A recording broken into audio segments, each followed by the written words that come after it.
Welcome back to the Old Shed Workshop. I have my mold all put together, my pieces laid out in the mold. This is my first effort pouring resin to make Hexagon coasters. If this is your first time here, I'll invite you to like and subscribe and hit the bell for notifications for future videos. We've already determined at the beginning of the pour that I don't have any leaks.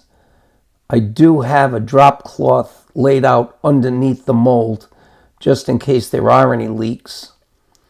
And you'll notice that I've included some photos above to show you what the finished coasters look like after the piece comes out of the mold and then it's planed and then the hexagons are cut.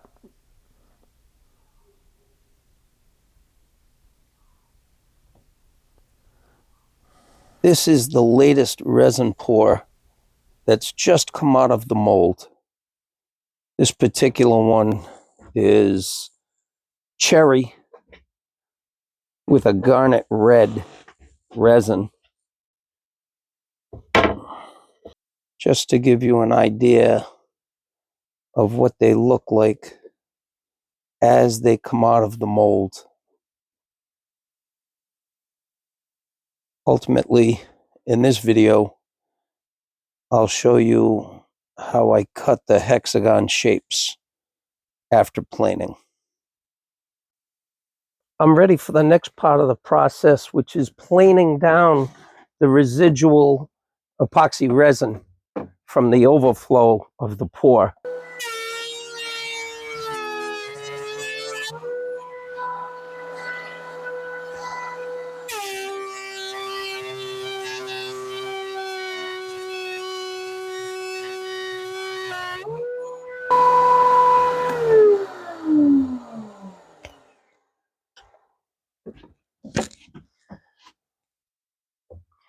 As you can see at this point, the resin looks very cloudy.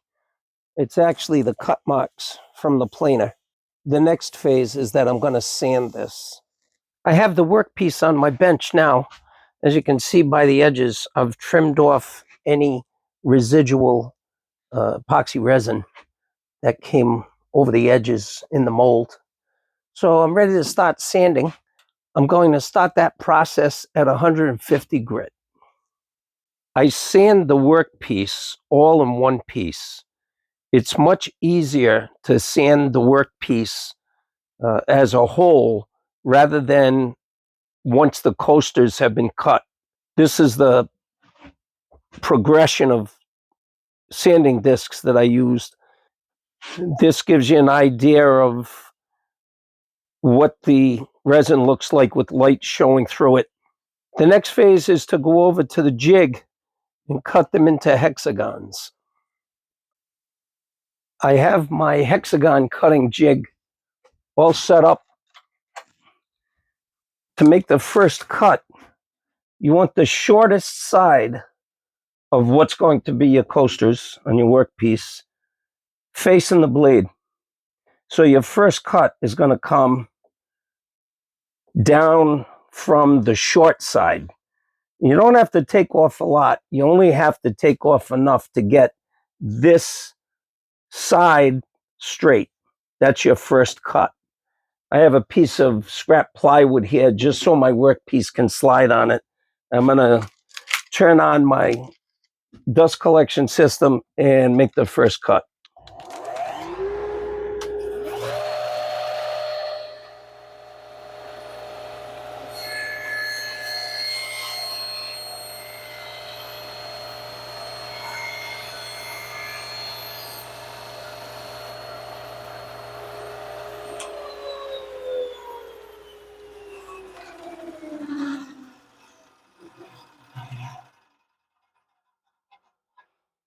Your workpiece is going to be at an awkward angle and heavy and difficult to control. So just shut the saw down before you move anything.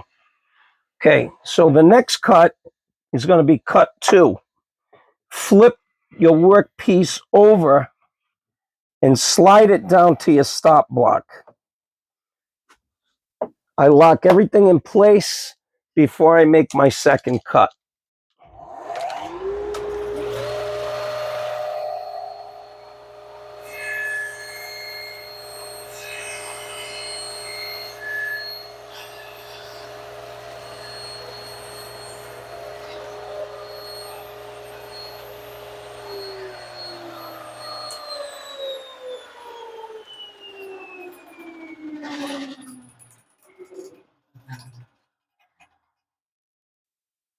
Now you just walk the piece around.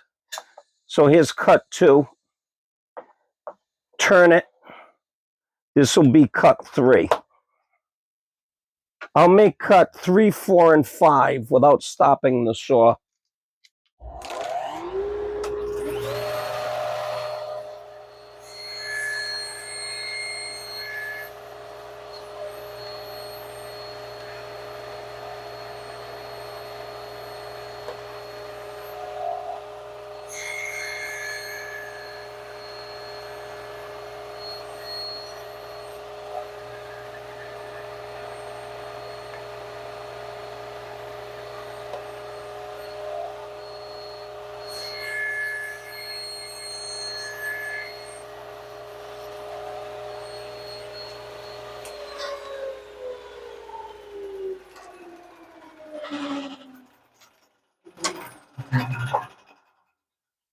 I wish I had a good idea of what to do with these cutoffs. This is nice cherry. I just give them to my grandson to play with. So there's your first coaster. Beautiful hexagon. So these will now be sanded and finished. I'll cut the rest of them and then we'll move on to finish.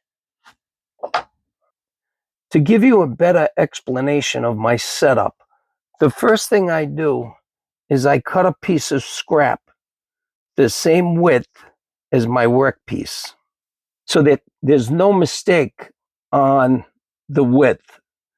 Then I cut my first hexagon. You can see I put the color on it just so that I don't make a mistake cutting my first test piece.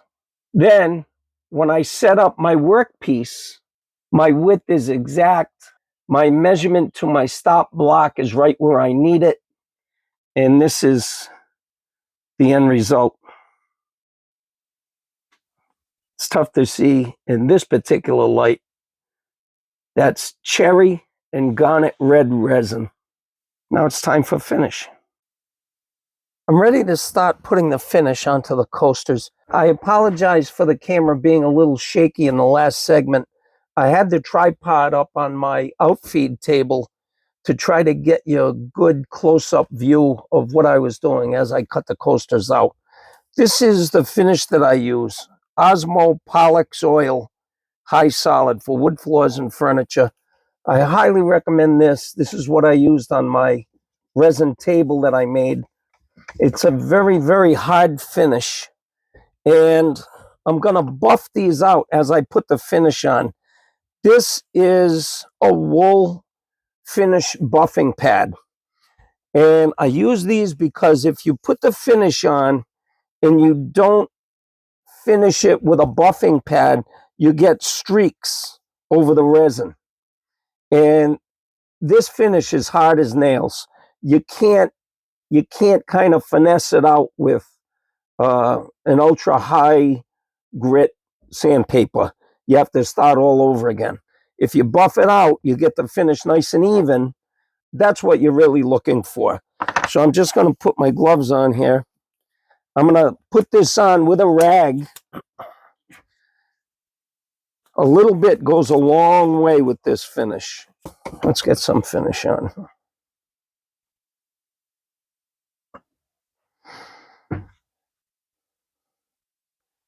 You see this cherry come to life once it gets a little bit of this finish on it.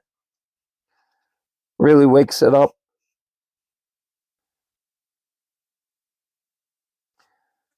You don't have to put a lot on. You just need to cover it. Don't think you're going to get a better finish by putting more finish. And you can see it really coming to life. I don't know if you can see it in the camera, but that looks all streaky on the resin from the cloth. That's why you have to buff it out with the buffing pad. A little bit goes a long way. Now, I'll hit it with the buffing pad to just get the finish.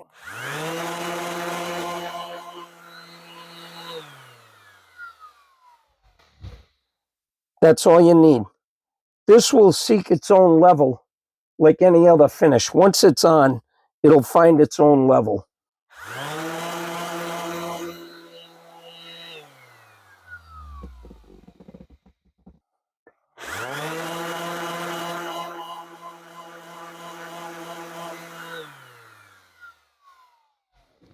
As you can see now, there's no streaks.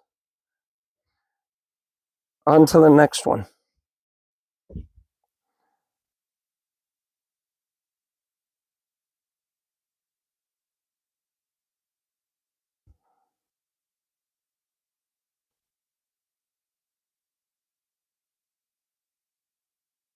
It's amazing how quick they come to life.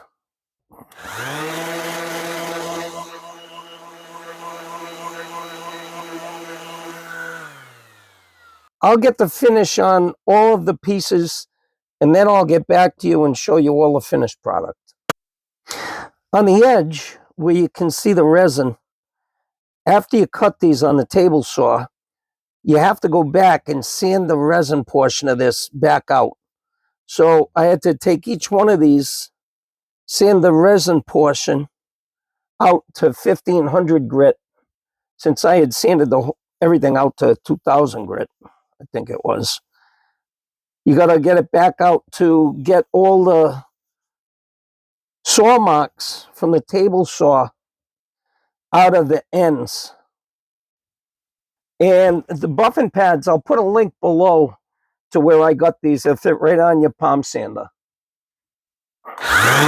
Here's all the finished product. They just have to sit here now to dry. As you can tell from light coming from different angles, you can really see the colors pop out.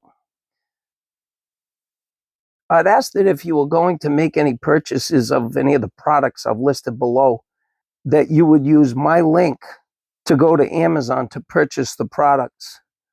As an Amazon affiliate, I get a small commission if you use my link.